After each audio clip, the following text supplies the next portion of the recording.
গিন্নি দেখো, প্রকৃতির শোভা দেখো। কৃষ্ণনগর থেকে বেরিয়ে কটা দিন বেশ ভালো কাটছে, কি বলো? তা যা বলেছো, কাটছে তো ভালোই, কিন্তু ওদিকে কি হচ্ছে কে জানে? ওদিক বলতে? ওদিকে বলতে তোমার কৃষ্ণনগর, তোমার মহারাজ। ছাড়ো তো গিন্নি, আমি সবেতন ছুটি নিয়ে তবে এসেছি, আর আমার এই ছুটি নেওয়া নিয়ে মহারাজের কোনো আপত্তি ছিল না গিন্নি। কিন্তু ওই মন্ত্রী মশাই। ছেড়ে দাও তো গিন্নি, তীর্থ করতে এসেছো, পুরনো কথা মনে করো না।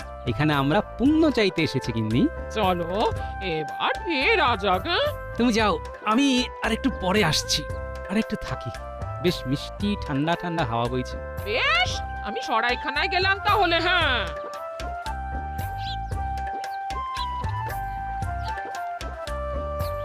মহাশয়, আপনাকে দেখে মনে হয় আপনি খুব জ্ঞানী ব্যক্তি। মনে হবার কারণ? অল্প অল্প কথা বলেন, নীরবে থাকতেই পছন্দ করেন বলে আমার মনে হয়। আপনার অনুমান যথার্থ। আসলে আমি নীরব থাকতেই বেশি পছন্দ করি। এই আপনি এত বড় ব্যক্তি, আপনাকে বলতে সাহস হয় না, তবু বলি। আহা, আপনি এত কুণ্ঠা করছেন কেন? যা বলার বলে দিন, নিঃসংকোচে বলে দিন। দয়া করে যদি আপনি আমার ঘরে আসেন, তাহলে আমি আপনাকে একটা জিনিস দেখাতে পারি, এবং আমি স্থির নিশ্চিত যে আপনি ওই জিনিসটি দেখলে খুব তৃপ্তি পাবেন। কি এমন জিনিস রে বাবা, যেটা দেখে আমি খুব তৃপ্তি পাবো? না আমাকে নিয়ে যাবার পেছনে অন্য কোনো উদ্দেশ্য আছে? যাকে দেখাই যাক। কি ভাবছেন, আপনাকে আমার বাড়ি নিয়ে যাওয়ার অন্য কোনো উদ্দেশ্য আছে কিনা? ও বাবা, এই যে দেখি মনের কথা একদম গড়গড় করে বলে দিচ্ছে। হ্যাঁ, ভাবছেন তো আমি মনের কথা গড়গড় করে কিভাবে বলতে পারি? না আর কিছু ভাববো না। আমি যা ভাবছি সেটাই তো আপনি বলে দিচ্ছেন। আমি ভেবে কেন কষ্ট করি? আপনিও পারবেন। চলুন চলুন, আমার বাড়িতে চলুন, আপনাকে আমি বুঝিয়ে বলবো। আচ্ছা, আপনার বাড়ি গেলে আমাকে কি বোঝাবেন সেটা আমাকে এখনই একটু বুঝিয়ে বলুন দেখি। এই যে আমার বিদ্যের বোঝা, সেই বোঝাটিকে নামাতে চাই। বিদ্যাকে বোঝা বলছেন? এটা কি ঠিক? বর্তমানে ওটি আমার কাছে বোঝাই হয়ে উঠেছে। আমি উপযুক্ত পাত্রের হাতে সমর্পণ করে তবে আর আর আর আর আমার চোখে আপনিই সেই উপযুক্ত। কিন্তু একটি ভালো বিদ্যার হাত থেকে মুক্ত হতে চান কেন? আসল কথাটা যদি বলে ফেলি, তাহলে উনি আমার এই বোঝা নিতে রাজি হবেন না। হ্যাঁ মহাশয়, মহাশয়, আমার সংসার আদি নেই, একা মানুষ। মনের ইচ্ছে শেষ বয়সে উত্তরে হিমালয়ে গিয়ে তপস্যা করি। তাই অথচ অথচ গুরুর নির্দেশ তো উপযুক্ত পাত্রের হাতে বিদ্যা সমর্পণ করে তবেই যেতে পারবো। তা আমাকে কি করতে হবে? কিচ্ছু করতে হবে না, শুধু আমার বাড়িতে যেতে হবে। সেখানে গিয়ে দেখবেন এই বিদ্যা আপনাকে আমি অর্পণ করবো। চল চল চল চলুন।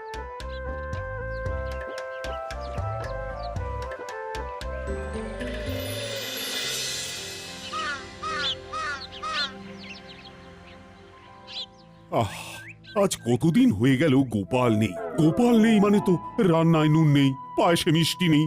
মহারাজের আদিক্ষেতা দেখে আর বাঁচি না। গোপাল ছাড়া আর যেন কেউ নেই, খালি গোপাল আর গোপাল আর গোপাল। সে এখন সবেতন ছুটি উপভোগ করছে। সেটাই তো মহারাজ বুঝতে পারছেন না। উনি ছুটি উপভোগ করছেন আর ভেবে মরছেন মহারাজ। কেউ কারো নয় মহারাজ, কেউ কারো নয়। তুমি চুপ করো তো মন্ত্রী। একটু সুযোগ পেয়েছো, অমনি গোপালের পেছনে কথা বলতে শুরু করেছো। পেরেছো কোনোদিন গোপালের মুখে মুখ লাগিয়ে কথা বলতে? গোপাল দেয় ধুয়ে আর মন্ত্রী পড়েন শুয়ে। বাবা কবি, আরে এসব কি হচ্ছে? তুমি ভুলে যাচ্ছ যে আমি মন্ত্রী। কবি, সব কি আছে যে গোপাল কথায় কথায় মন্ত্রীকে ধুয়ে দেয়, কিন্তু মন্ত্রী শুয়ে পড়ে, এটা কিন্তু সত্যি নয়। মন্ত্রী আমাদের বুক চিতিয়ে লড়ে, পারেন না তবু লড়েন। পারি না কিন্তু লড়ে যাই, আমি মন্ত্রী মশাই। হারি না তবু হেরে যাই, আমি মন্ত্রী মশাই। আমিও দেখে নেব। আমাকে এখনো চিনতে পারেননি মহারাজ। ছবল যখন দেব তখন বুঝবেন গোপাল এখন নেই। এই সুযোগটা এবার নিতে হবে। যেখানেই থাকুক গোপাল বেশ মজাতেই আছে। আপনি আপনি আপনি দাওয়াতে বসুন কেমন? হ্যাঁ, আমি বিদ্যা সমর্পণের ব্যবস্থা করছি। আচ্ছা, আপনি কি জানেন আমি কে? কি আমার পরিচয়? সব জানি। আপনি স্বনামধন্য মহারাজ কৃষ্ণচন্দ্র রায়ের অত্যন্ত প্রিয় পাত্র সভাসদ গোপাল ভাঁড়। আমার কাছে কিছুই অজানা থাকে না, আমি সব জানি। আর আর কিছুক্ষণ পর এই জ্ঞান আপনার হয়ে যাবে। দাঁড়ান দাঁড়ান দাঁড়ান, আমি সব জিনিসপত্রগুলো নিয়ে আসি। এই বিদ্যা পাবার জন্য কোনো অধ্যয়নের প্রয়োজন নেই। এটা ভাবতেই কিরকম একটা লাগছে। দিব্য দৃষ্টি পেলে মহারাজের সুরক্ষার বিষয়টা ভালোভাবে দেখা যাবে। মহারাজের সুরক্ষার বিষয়ে ভাবছিলেন না? হ্যাঁ পণ্ডিত। এই নিন, এই প্রাচীন পুঁথিটি ধরুন, এটাই সেই বিদ্যা।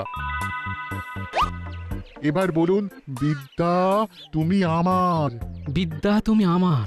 বিদ্যা আজ থেকে তোমার। একি একি দৌড়চ্ছেন কেন? আরে আরে আরে পড়ে যাবেন যে। এ কি রে বাবা, বিদেশ বিভুঁই জায়গা, নদীর ঘাট থেকে কোথায় গেল? এখানে তোর জানাশোনা কেউ নেই।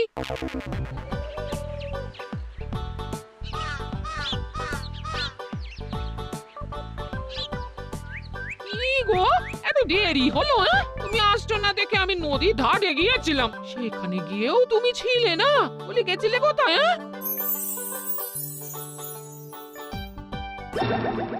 যা, মেয়েটার হাত থেকে বাচ্চাটা নদীতে পড়ে গেল। ইস, আপনি এখান থেকে দেখতে পাচ্ছেন? মেয়েটার হাত থেকে বাচ্চা নদীতে পড়ে গেল।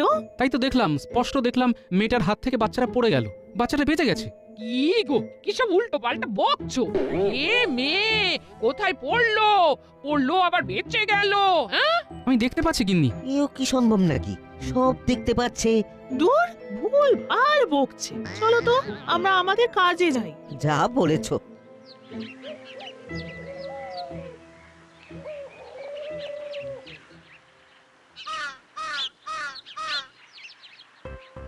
এটাকে বলে বাঁচা। রাখেন হরি, তোমার একে হাত থেকে বাচ্চাটা পড়ে গেল কিন্তু কিচ্ছু হলো না, দেখেছো? কোথায় হয়েছে?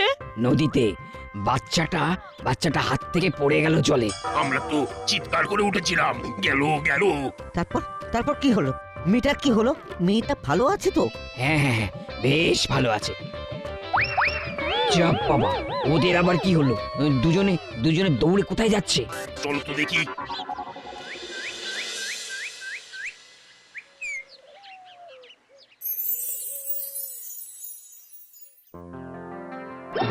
যা, মহারাজ পা পিছলে পড়ে গেলেন।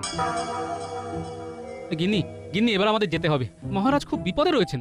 সেই তখন থেকে কি সব বলে চেঁচিয়ে উঠছো? হ্যাঁ গো, তোমার মাথা ঠিক আছে তো? আমরা আজই রওনা দেবো গিন্নি, আমাদের চলে যেতে হবে, মহারাজের বিপদ। নাও গিন্নি, গিন্নি সব গুছিয়ে নাও, আমাদের এক্ষুনি কৃষ্ণনগর যেতে হবে। আপনাদেরও যেতে দেব না ঠাকুর, কৃষ্ণনগর যেতে হবে না। আপনারা দুজন আমাদের এই হৃদয়নগরে আজীবন থেকে যান। হে ঠাকুর, আমার ভবিষ্যতে কি আছে একটু বলে দিন না, সময় একদম খারাপ চলছে। এই, এসব কি বলছো গো? তুমি আবার কবে থেকে ত্রিকালজ্ঞ হলে গো? মা, এ আমার কি সর্বনাশ হলো গো? আরে গিন্নি, করো কি? তো কেন?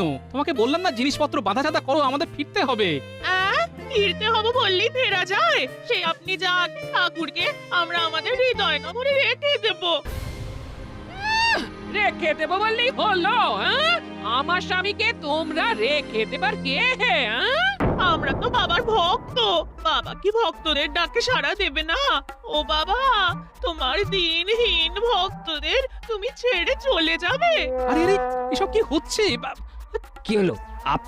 আপনি ওই রকম দৌড়ে এলেন কেন? এ বাবা যে সে বাবা নয়, একদম ত্রিকালজ্ঞ, মানুষের ভূত ভবিষ্যৎ সব বলে দিচ্ছেন।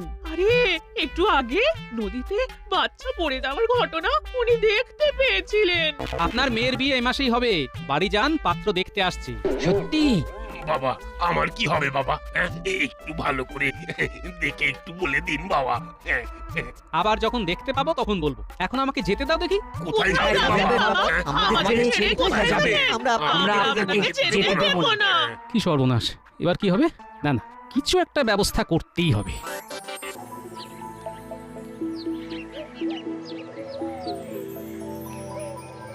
ঘটা এই হলো সুবর্ণ সুযোগ।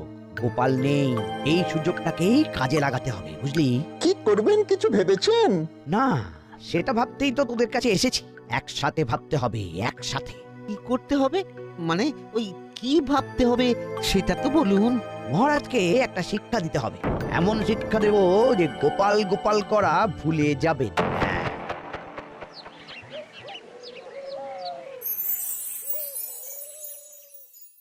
আবার কি কিছু দেখতে পেলে নাকি? মহারাজের খুব বিপদ গিন্নি। আমি দেখতে পেলাম মন্ত্রীমশাই বটাঘটার কাছে গেছেন ষড়যন্ত্র করতে। না না, এবার আমাকে যেতে হবে গিন্নি। যাবে তো বলছো, কিন্তু যাবে কি করে? লোকজন তো সব ঘিরে আছে, দরজা খুলে দেখো না, সবাই কিরকম তোমাকে পাহারা দিচ্ছে। হ্যাঁ, দেখি একবার।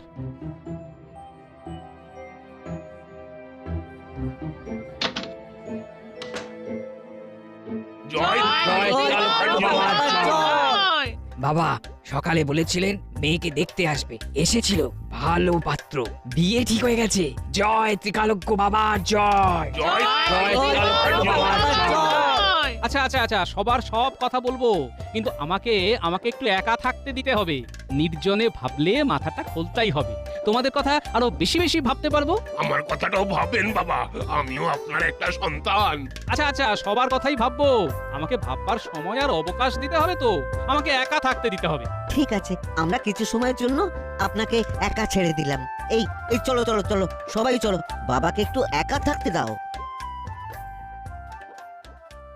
গিন্নি, তোমার সব বাঁধা ছাড়া হয়েছে?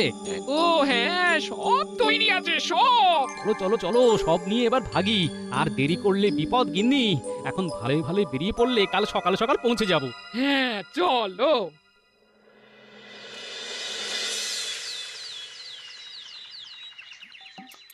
কিরে গটা গটা, আমি নেই বলে সাপের 5 পা দেখতে শুরু করেছিস? কি যে বলো না গোপাল দাদা। তোমার যত মন্দ কথা, আমরা অতটা খারাপ নই যেটা তুমি ভাবো। তাই নাকি? কাল তোরা রাজামশাইয়ের ক্ষতির কথা চিন্তা করিসনি? রাজামশাইয়ের ক্ষতি? এ তুমি কি বলছো গোপাল দাদা? হ্যাঁ, তোমাদের গোপাল দাদা সাধারণ নয়, উনি এখন কি কাল দেখতে পান। তোমাদের মনে কি চলছে উনি সব দেখতে পাচ্ছেন। হ্যাঁ, হাতি ঘোড়া গেল তল, আর মশা বলে কত জল। কি বিশ্বাস হলো না? মনে মনে ভাবছিস তো হাতি ঘোড়া গেল তল, মশা বলে কত জল। হ্যাঁ, এই রে, এ তো সত্যি মনের কথা বুঝতে পারছে রে। তাই নাকি? এই তুমি কি মনে মনে ওই কথাটাই ভেবেছিলে? এই রে, আবার কাঁপছো? এবার কি দেখতে পাচ্ছ? আমি দেখতে পাচ্ছি কিন্নি, বটাঘটার বাড়ির ছাদ ভেঙে গেছে। আর মন্ত্রীমশাই বাড়ি থেকে বের হলেই গর্তে পড়ে যাবে। ছাদ ভেঙে গেছে?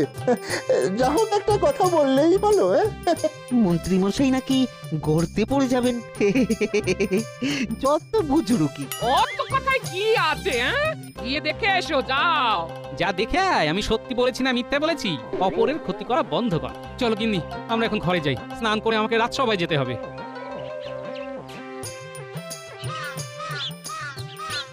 ঘটা, গোপাল দাদার কথাগুলো যেন কেমন কেমন না? গোপাল দাদা সত্যি ত্রিকালজ্ঞ হয়ে গেছে নাকি রে? ওই লাগলে তুক আর না লাগলে তাক। এই চল বাড়ি যাই, দেখি আমাদের বাড়ির ছাদ সত্যি ভেঙেছে না আস্ত আছে। চল।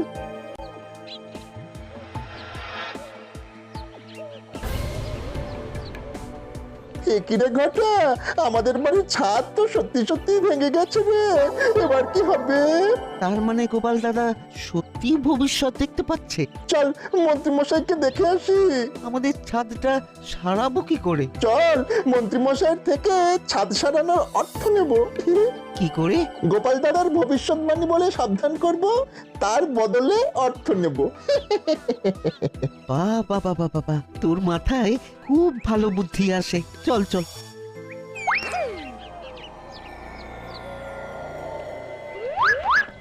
ঘটা, নে দুজনে মিলে মন্ত্রীমশাইকে ডাকি। মন্ত্রীমশাইয়ের ঘুম বড় করা। ঠিক বলেছিস, নে নে শুরু কর। মন্ত্রী মশাই, ও মন্ত্রী মশাই। এই শুনছো, তোমার বটা ঘটা এসেছে, তোমাকে ডাকছে। এই মন্ত্রীমশাই, ও মন্ত্রীমশাই, খুব বিপদে আছি। গোপাল দাদা চলে এসেছে। কি বললো?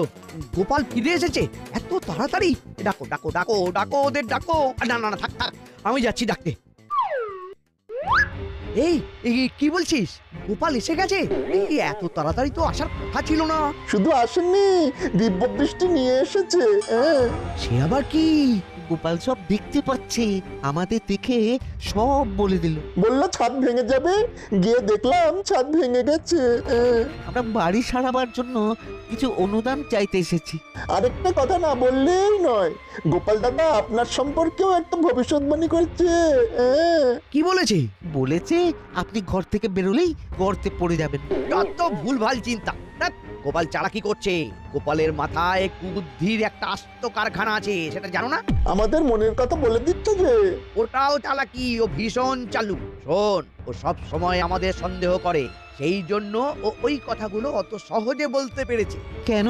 আরে আমরা শয়নে, স্বপ্নে, নিদ্রায়, জাগরণে সবসময় কিভাবে গোপালের ক্ষতি করা যায়, মহারাজের ক্ষতি করা যায়, তাই আন্দাজে ঢিল মেরেছে।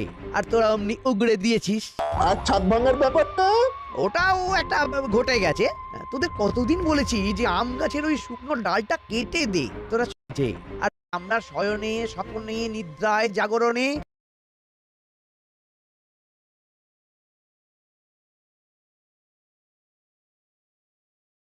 সবসময় কিভাবে গোপালের ক্ষতি করা যায়, মহারাজের ক্ষতি করা যায়, তাই আন্দাজে ঢিল মেরেছে। আর তোরা অমনি উগড়ে দিয়েছিস। আর ছাদ ভাঙার ব্যাপারটা ওটাও একটা ঘটে গেছে। তোদের কতদিন বলেছি যে আম গাছের ওই শুকনো ডালটা কেটে দে, তোরা শুনিসনি।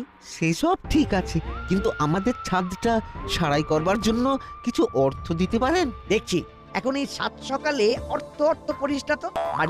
বাড়ি যা। তোরাও বুজরুকি দিয়ে আমার থেকে মোহর বার করতে চাস? তোরা এখন যা যা যা। সে না হয় যাচ্ছি, কিন্তু আপনিও সাবধানে থাকবেন, গর্তে না পড়েন। চল ঘটা। আমাকে বোকা পেয়েছে। ওরা যা বলবে আমাকে তাই বিশ্বাস করতে হবে। গিনে দাও বাজারে থলি দাও, বাজারটা করে আসি।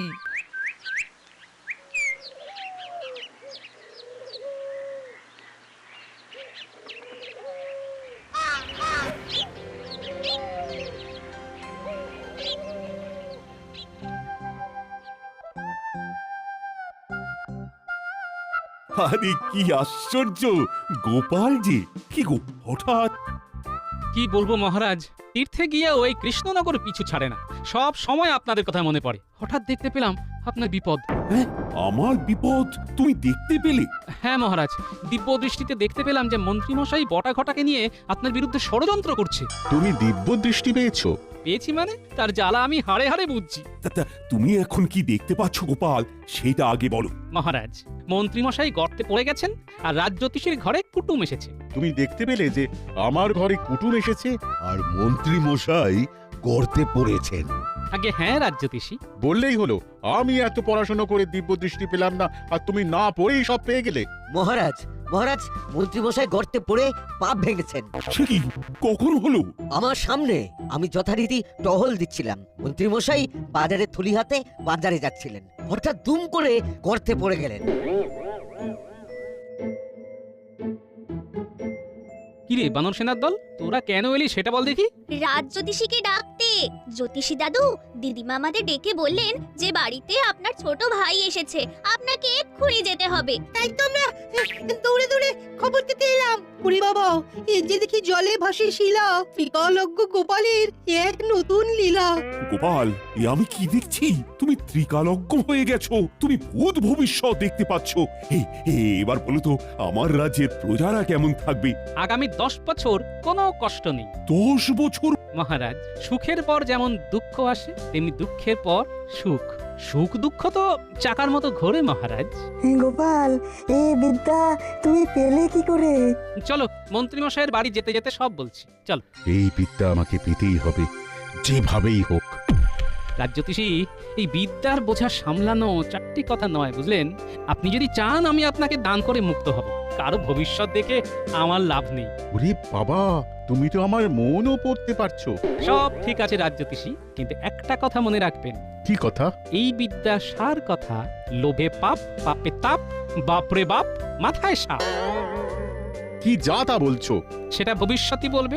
আগে চলুন মন্ত্রীমশাইকে দেখে আসি, তারপর আপনার হাতে আমার এই বিদ্যের বোঝা সমর্পণ করব।